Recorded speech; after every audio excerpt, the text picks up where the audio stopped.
Hey, what's going on? It's Daryl with another video for Wrestling School. Uh, man, so much is going on already. First of all, Sin Cara, dude, you need some help, and I'm glad the WWE is going to give you the help that you need, man. Like, you need it.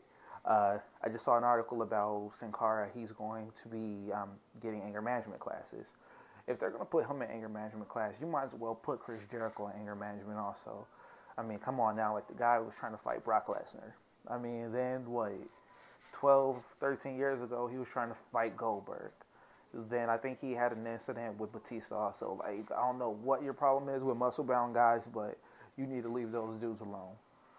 um, so, yeah, Sin Cara, please get the help that you need. Hopefully, this kind of warrants a push. Like, you're a tough guy. Hopefully, something comes from it. Um, but yeah, like, just get the anger under control. At least, like, you're carrying the Sin Cara character much better than the original Sin Cara was. Uh, Another article that I saw recently, um, TNA announced in a press conference earlier today that Matt Hardy is going to host Total Nonstop Deletion at the Hardy compound December 15th. Uh, the original plan for it was that Total Nonstop Deletion was going to involve like the best tag teams in the world, and also it's just going to be a show at the Hardy compound. So like expect a whole bunch of crazy things to happen. Senor Benjamin, um, like whatever that they do, like it's just going to be insane. Downside to it is I know Matt Hardy invited the Young Bucks, New Day, all these other teams from like other promotions, and basically he was like, if like you feel that you're the best tag team, come here and prove it. I wish we lived in the 80s. I wish we lived in the 80s where, honestly, something like that could have happened. That's not going to happen. You think Vince McMahon is going to let the New Day, like go over to TNA even for one night? Doubtful. The Young Bucks, possible, but I don't think so. Um, I don't know. We might get a few guys from Ring of Honor. Who knows? Uh, I doubt we'll get anybody from. I doubt we'll get anybody from New Japan. We might get some people from like Progress, Evolve, PWG, maybe, just maybe. But it's not going to be the level of competition that you expect it to be. So obviously, this might be something uh, to try to get more viewers to check out TNA. Who knows? We'll see though. Um, yeah, I don't know. It's something. But as far as like a wrestling fan goes, plenty of wrestling out there. Um, a lot to watch. Practically wrestling is available every single day. I'm excited about it. I think there's a lot of other people out there that's excited about it as well. Um, by the way, before I forget, I don't even think I mentioned in the last video. Like, subscribe, comment. Have a Twitter page, have a Facebook page. I'll put all that information. Like it'll be available in the link below. Um, but yeah, back to what's going on. Um,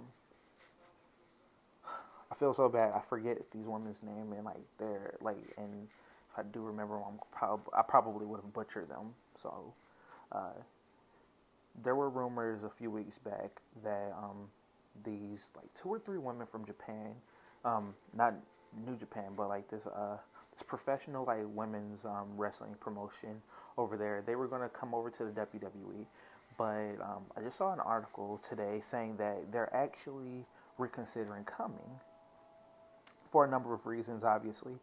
But I think one of the main things is that they feel that the WWE might mismanage their characters, or they might get kind of lost in the shuffle with this Divas Revolution, especially considering the fact that they might not speak English, or like their English may not be that great.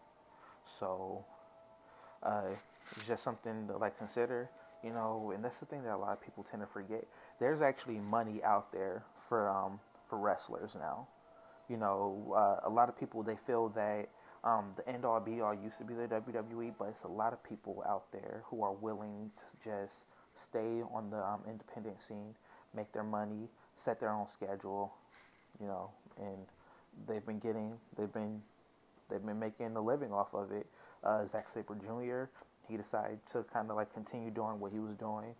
Kota Ibushi, he's a freelancer with the WWE, but he decided, hey, I don't want to be tied down to this company.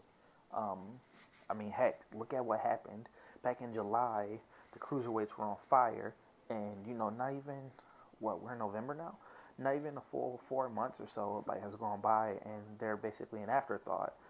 They clustered them together in these matches on Monday Night Raw. Apparently, there's rumors that it's a possibility that SmackDown could potentially get the cruiserweight division.